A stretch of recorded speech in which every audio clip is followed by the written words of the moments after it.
Hello everyone, and welcome to my YouTube channel, Mind Socially Speaking.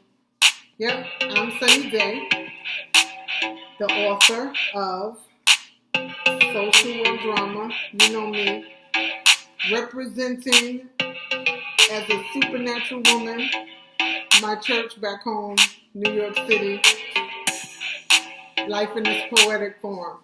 If you're ever in the area of Brooklyn, Life in this Poetic Form is the best church ever.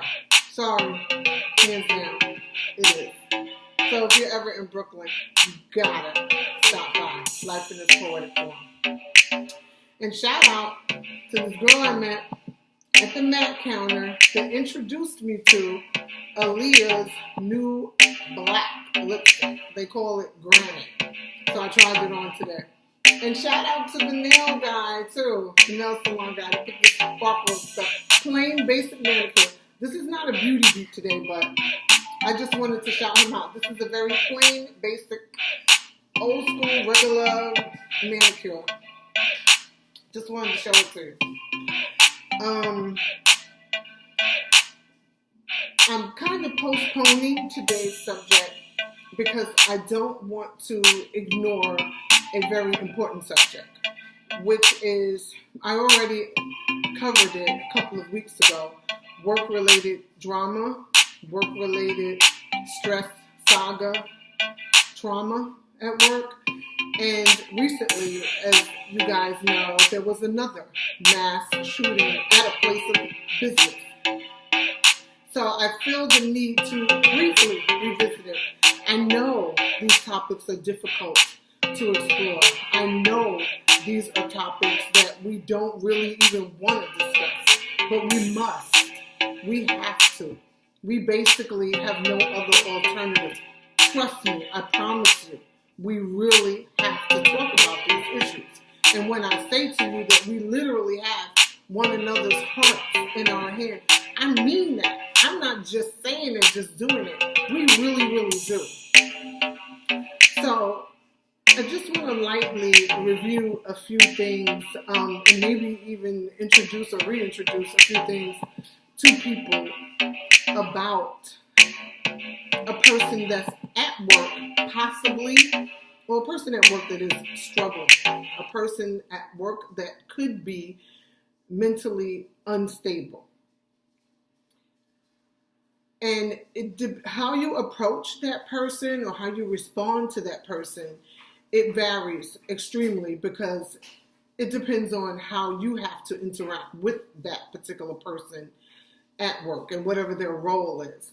But first of all, if you happen to observe anyone in your place of business that you know for certain, or you have a strong intuition that that person may be experiencing some mental health issues, the first thing, please do not gossip about that person. Please do not spread rumors. If you have like a valid feeling about someone that, well, let me give you an example. I had a coworker that actually, I had a few coworkers, honestly, that have actually disclosed to me that they had mental illnesses. Now, as a mental health practitioner, I kind of understood that person confiding in me, and I definitely practiced anonymity and confidentiality. But me being a mental health practitioner, I was able to deal with it in a different way. So I'm going to come from the perspective of a person that's not a mental health practitioner, and you're just at work with someone who is possibly, or someone who is decompensating. Don't gossip about the person. If you suspect it, or even if the person disclosed it to you, or if the person disclosed something to you that was bizarre, or if your intuition told you that there's something odd about this person, or there's something disturbing about this person, please do not gossip. Now, what you can do, if it's something really alarming, and if it's something that's very effective, or if it's affecting you, or you notice that it's affecting other coworkers, or you're becoming fearful, like you feel very concerned or you feel like you're in danger, you can speak with either your supervisor or actually speak to your supervisor and let your supervisor speak to that person's supervisor if you don't share the same supervisor. And always, I mean, it's supposed to be a given. Confidentiality and anonymity are supposed to be a given. But unfortunately, many people are extremely unprofessional. So you can't just take for granted that the person that you're speaking to, the supervisor that you're speaking to, or the superior that you're informing him or her of your concerns, you cannot any longer take for granted that they're going to know to be confidential. So ask for that. Ask for that. Because if someone is decompensating, if you have a coworker who's decompensating, you don't want them to feel like they're being ambushed or attacked or harassed or talked about or isolated or ostracized. You don't want them to become emotionally aroused. So if you have some fears and you have some concerns, and basically what your supervisor is only going to possibly be able to do is an investigation. And it depends on the setting that you're working in on what that investigation means. It could be, hopefully they'll pull the person in and have a light conversation and be very professional about it and not break your anonymity by talking about it or asking about it and alarming that person to how you are feeling. But if you do notice in your work arena, in your work setting, that you feel uncomfortable or you feel discontented or alarmed by a coworker, please speak with your supervisor and ask for your anonymity and your confidentiality to be protected. And do not treat the person oddly. Do not ostracize the person. Don't make fun of the person. If it is someone that you're cordial with, if it is someone that you're amicable with, continue to be amicable towards that person, because everyone, including someone who's mentally unstable, everyone wants to be treated fairly and kindly. So do not treat the person poorly. Do not ridicule the person. And again, I can't say it enough.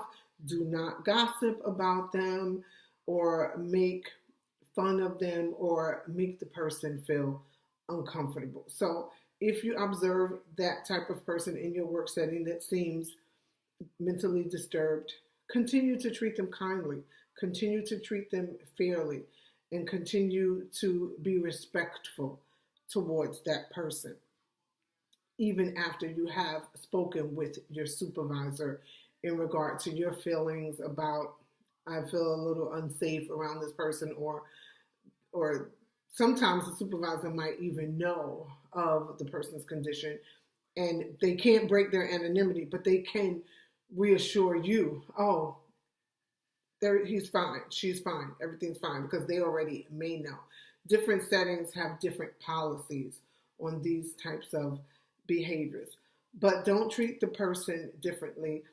And honestly, in any setting, especially today, it's always a good idea to have a plan of escape in the event of any type of outburst or any type of violent occurrence. Always be cognizant of your surrounding and what you can do to get out, just in case anyone came in and had a fight or anyone came in and became violent. You want to be able to escape the situation. So wherever you work, keep that in mind, because even if it's not you, if you're working someplace there's 50 other people, someone else, one of your other colleagues down the hall may know that Susie seems or appears to be disturbed, or Susie seems to be behaving in a bizarre manner, and they may know that Susie might be about to implode, and you may not know. So you want, even though you work all the way down the hall and don't even know Susie, you still want to always, wherever you are, whatever setting, and this is not only for work, try This is sadly the day and age and time that we're living in, that we have to always be mindful of how are we going to get out of certain environments safely in the event of a massacre. And it's just, I feel sick. I'm repulsed by even saying that. But there's discussions that we have to have about these occurrences because we are becoming desensitized to it. It's like, oh, another week, this week, next week, another serious event. And I'm not recommending that we all know the answers or that I even know all the answers, but I do know that we need to be, our awareness has to be heightened about this issue. And it's very serious. That's why I wrote my book about this particular topic, because people that are employed in this business are not even taking it serious. So how are you going to a mental health practitioner for help, and the mental health practitioner, the mental health clinic, the social service sector, they're not even taking it serious? Or even worse, you could have someone that's suffering severely psychiatrically that's treating you and they don't even have treatment, or they might not even be able to treat you. So that's why this is real serious. This is very, very, very serious. And even though I understand, I acknowledge that it's a very, very difficult topic. I know it's something people want to avoid. I know we want to always laugh and be happy and not talk about these issues, but we have to. And the main thing I really want to stress is that we are aware. Our awareness has to always be heightened, and that we are decent and respectful towards one another. Because it could be a person feeling okay and just a lot of things happen, a lot of things occur in their life. They become very emotional and they can become to implode and then finally explode. There could be just one major thing that triggers a person. And sometimes, I mean, you never really know what's going on with someone. Someone could have a history of mental health, and people that suffer from clinical mental health issues, as they age, most often the mental health condition does worsen.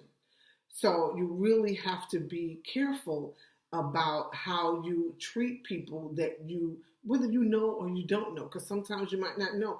And nowadays, we don't even pay attention to one another that much. We are so narcissistic that we don't even take time to really even look at, or if we say, hey, how you doing? Like, we don't even really wait for the response. And we need to start doing that.